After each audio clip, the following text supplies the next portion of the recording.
এক যুদ্ধের ময়দানে এক আনসারী মহিলা নবীজিকে কতটা ভালোবেসেছেন। সে নিজের পিতা, নিজের ভাই, নিজের স্বামীকে নবীজির সেই যুদ্ধের ময়দানে পাঠিয়েছেন। আর সেই যুদ্ধের ময়দানে আমার আপনার নবী রাহমাতুল লিল আলামিন আছেন। তার সে আনসারী মহিলা নিজের পিতা, নিজের বাপ, নিজের স্বামীকে পাঠিয়েছেন। যুদ্ধের ময়দান থেকে যখন সাহাবায়ে কেরাম ফিরছিলেন, তখন সে আনসারী মহিলা এটা বলে না যে আমার পিতা, আমার স্বামী, আমার ভাই কেমন আছে। তিনি এটাই বলছেন যে আমার রাসূলুল্লাহ কেমন আছে। জোরে বলুন সুবহানাল্লাহ। তাকে সাহাবায়ে কেরাম বলতে আছে, আনসারী মহিলা তুমি কি জানো তোমার পিতা, তোমার ভাই, তোমার স্বামী এই যুদ্ধের ময়দানে শহীদ হয়ে গেছে। সে বলতে আছে কি আমি এটা শুনতে চাই না আমার নবী মুস্তাফা কেমন আছে। জোরে বলুন সুবহানাল্লাহ।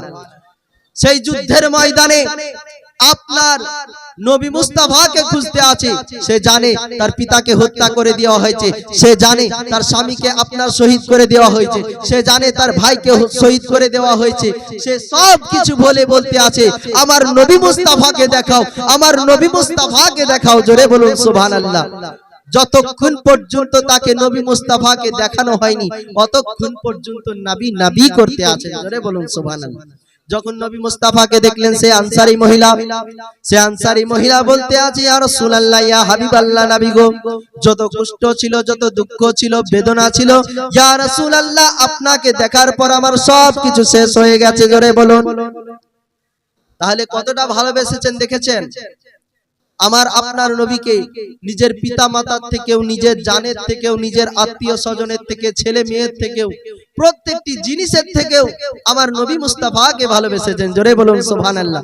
আর আমার রাসূল পাক সাল্লাল্লাহু আলাইহি সাল্লামের এটাই কল, কেউ অতক্ষণ পর্যন্ত পুরোপুরি মুমিন হতে পারবে না যতক্ষণ পর্যন্ত নিজের পিতা মাতা, নিজের সন্তান, প্রত্যেকটি জিনিসের থেকেও নবী আমাকে না ভালোবাসবে অতক্ষণ পর্যন্ত কেউ ঈমানদার হতে পারবে না। জোরে বলুন। এ বেরাদাইনে মিল্লাতে ইসলামিয়া, বিশ্বের মুসলমান, সাহাবায়ে কেরাম সাহাবী রাসূল কেমন মহব্বত রেখেছিলেন, ভালোবাসা রেখেছিলেন একটু আপনাদেরকে বলি। আমার রাসূলের জামানায় একজন ইহুদি ছিল। একজন ইহুদি নবী মুস্তাফার পাক্কা দুশমন। সব সময় নবীজির শানে বেয়াদবি করতে থাকতো, গুস্তাখি করতে থাকতো। তার একমাত্র কলেজার টুকরা, নয়নের মণি একটি সন্তান ছিল যে তার পিতা মাতার কাছে সর্বদা নবী মুস্তাফার গুস্তাখি শুনতো, নবী মুস্তাফার বেয়াদবি শুনতো। তার বড় কষ্ট হতো।